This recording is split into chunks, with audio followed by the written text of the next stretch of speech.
Hello, Leadership 1221. Thanks for tuning in to learn about my journey in leadership this semester. I'm going to talk about my initial leadership philosophy that we did when we started the course, and then I'll go into what I've learned and how it's going to help me in my future leadership endeavors. And at the end, I'm going to talk about my new philosophy of leadership. So, my original statement said, my philosophy of a leader is someone who has a vision. Through communication and leading by example, this vision can be reached. They are a person who will not settle for what is, a person who will strive for what could be. A leader will take initiative, hold themselves accountable, and build others up along the journey, all while having superior knowledge of oneself. So, a huge take-home point that I learned throughout the course is that there are so many different types of leadership that can be used in so many different situations. So leadership is like yoga. Many people try yoga once, they try one style, and then they just say that they don't enjoy yoga, but really they've only dabbled in it. They haven't experienced different types. They may have not found what they like. So in leadership, not everyone is great at every style of leadership, but they don't really get to know themselves and what approaches will work for them. So once you really know yourself and find approaches that will work for you in different situations, you may really enjoy being a leader. I believe that leaders can be made. I don't think that you just have to be born into this role. If you are surrounded by the right people, you're in the right environment, and you are provided with the proper knowledge, I believe anyone can become a leader. My personal style of leadership that I lead by is the pace setting and the coaching styles. So I personally have really high standards within my own life, and I always want to improve and get better. And so I kind of bring that over to my leadership style as well. I really want other people to improve and get better. But I kind of incorporate it with the coaching style because I like to find people's strengths and people's weaknesses and help them work on those weaknesses so they can be better and become a strength. And on the ethics side, I value the virtue approach because I really think about how other people will portray me for each decision I make. So I really want to be portrayed as a good person and a good leader, so I make good decisions. So some key attributes that I believe will help me in my journey as a leader and help everyone in a leadership role. The first one is self-knowledge. You need to know yourself. You need to know what you want in life. You need to know your skills that you have and how you can use them to help you in your journey. You need to have a lot of self-awareness and be confident in yourself. And have a desire to learn more about yourself and about your practice and about what can help you in your vision.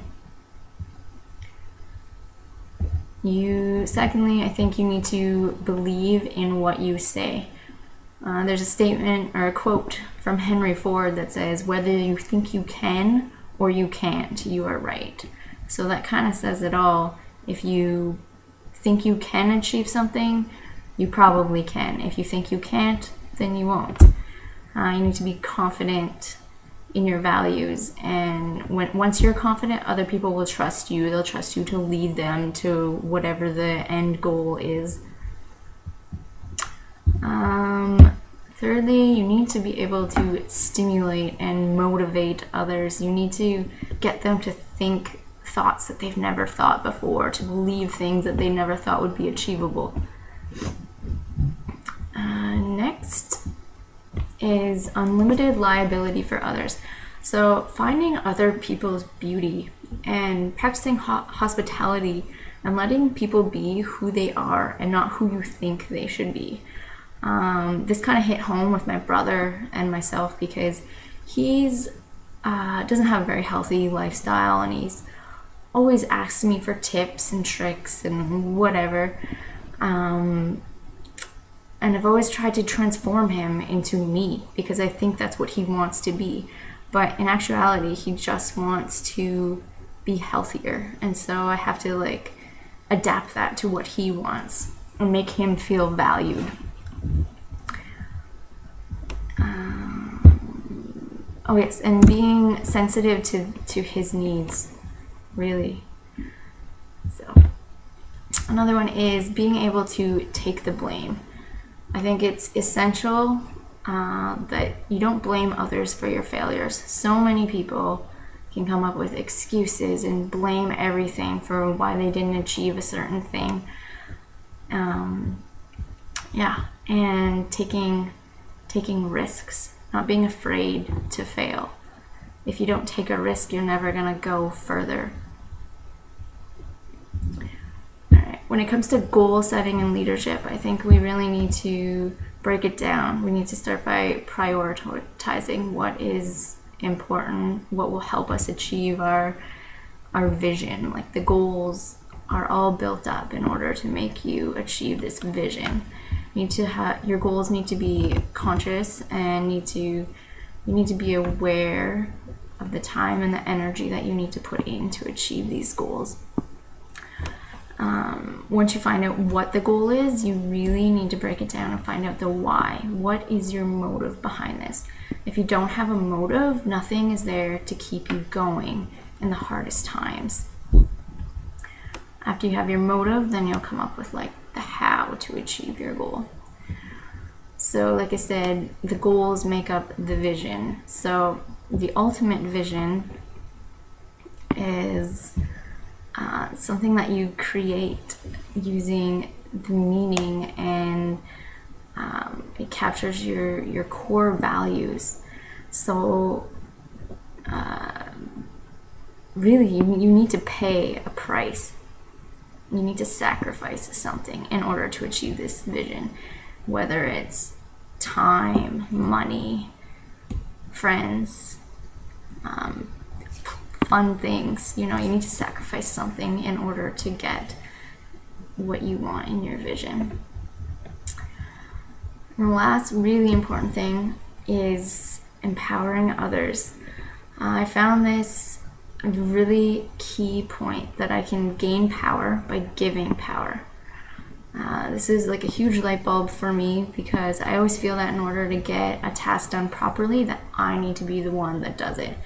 But in actuality, if I delegate tasks out, my followers will feel so empowered by being part of the movement that they will put forth a true effort, and the task is likely to be done in a professional manner. So it's just amazing what empowering others can do to, give them one little job and they feel like they're part of the movement and they want to help articulate this vision.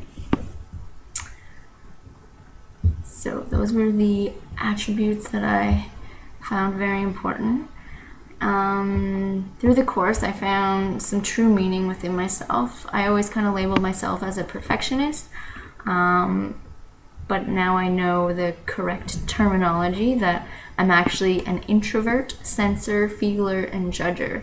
So I have a high sense of duty. As a personal fitness trainer, these personality traits will help me because I really want to serve my clients. I want to help them get better, and I have high expectations, but I guess that's a good thing. And I don't enjoy getting the run around on things. In my opinion, if you're committed, you won't come up with excuses. You will get things done. So a quote from the book that I found was, "Leaders of thought are not always effective as leaders of action." So when it comes to the fitness industry, we need to be able to develop leadership in both areas. It's important to be able to alter our clients' thought process to a positive mindset that believes in the power of change. And then it is important to be able to enable our clients to use action to achieve what the mind believes. All right, so my ending is my altered leadership philosophy. So, a great leader manifests incredible self-knowledge. In order to create a vision, one must know oneself and have motive and courage to achieve and guide others to this vision. A great leader is confident in the movement and shows sensitivity towards others. A great leader is a risk taker who does not have the word failure in their dictionary. A great leader has a fire in their heart and enables them to strive for excellence. A great leader empowers others along the journey towards an aspired vision.